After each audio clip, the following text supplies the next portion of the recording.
Now, where was I before I was so rudely interrupted? Wow, weeks of silence have turned into months of silence. I'm sure you remember why. In one of the biggest MSM beat-ups in history, I was taken off air because of comments Lawrence Fox made about the flame-throwing leftist commentator Ava Santina.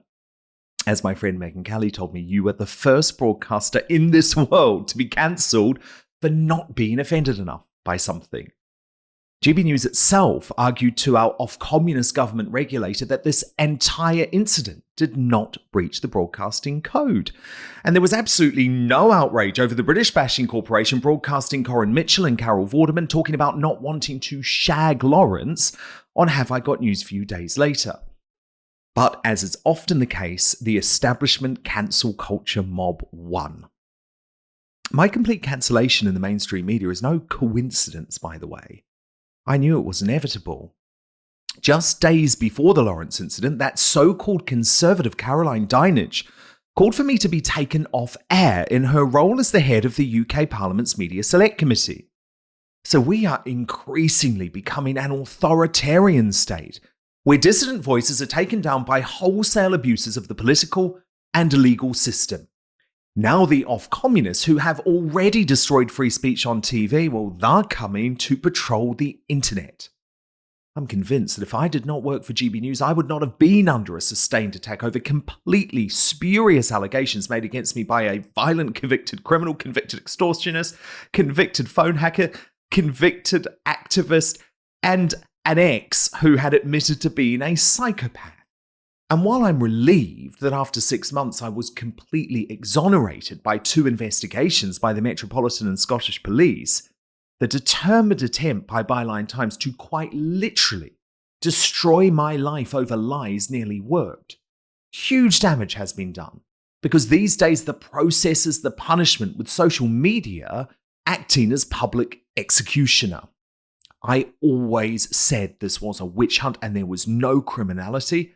But now that's been confirmed by the police, do you think that's enough for the left? Of course not. Leftist so-called journalists James O'Brien, Emily Maitlis, Marina Purkis, and Carol Vorderman were all taken in by the Byline scam. You'd think they'd know better, especially O'Brien, after he was equally duped by the paedophile Carl Beach over Operation Midland. But because these individuals disagreed with my politics, they were more than happy to swallow despicable lies, completely ignoring the law giving me a right to privacy before charge to preserve my reputation. Well, it will now be one of the missions of my life to ensure that no one else has to go through a similar smear campaign. I can tell you, weaker people would not be here today to tell this story. But what I've learned over this period is that cancellation in 2024 is actually a gift. Because your support these past weeks and months has been completely inspiring. You know the British MSM is broken.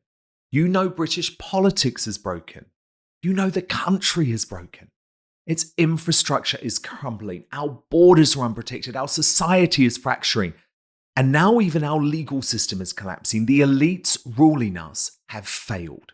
But the people are good. We want a strong society based on the British values we no longer recognise on the streets of our increasingly lawless big cities or in our woke institutions, where you can lose your job simply for calling Sam Smith a man. He is, by the way. The impact of the Ofcommunists has had an absolutely chilling effect on the ability to broadcast freely on TV in the UK if you step outside the cosy lefty establishment media consensus. The fear of being labelled transphobic has seen apparently serious journalists describe a male rapist in a wig as a she. During COVID, standing up against anti-scientific lockdowns, mask rules, and vaccine mandates saw folk like me branded conspiracy theorists. Then they treated me like some sort of pariah for inviting those injured by the vaccine on my show, so they finally had a voice.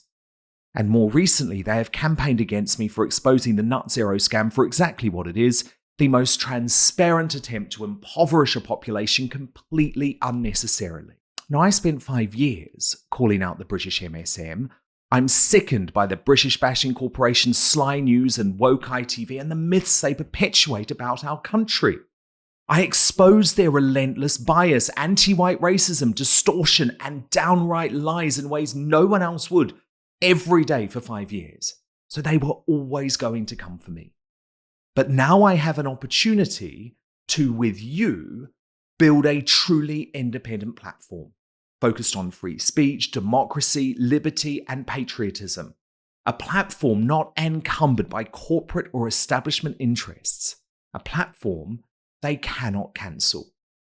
So please do visit right now, danwootonoutspoken.com. That's danwootonoutspoken.com, and join me for what is going to be a campaign, if you like, for true free speech.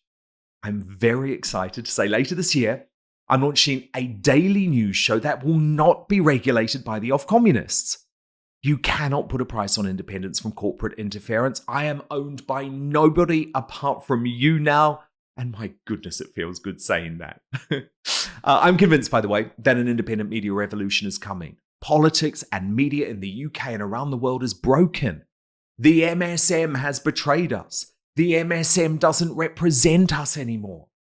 But as TV and newspapers become obsolete, we have the opportunity to reshape our media landscape.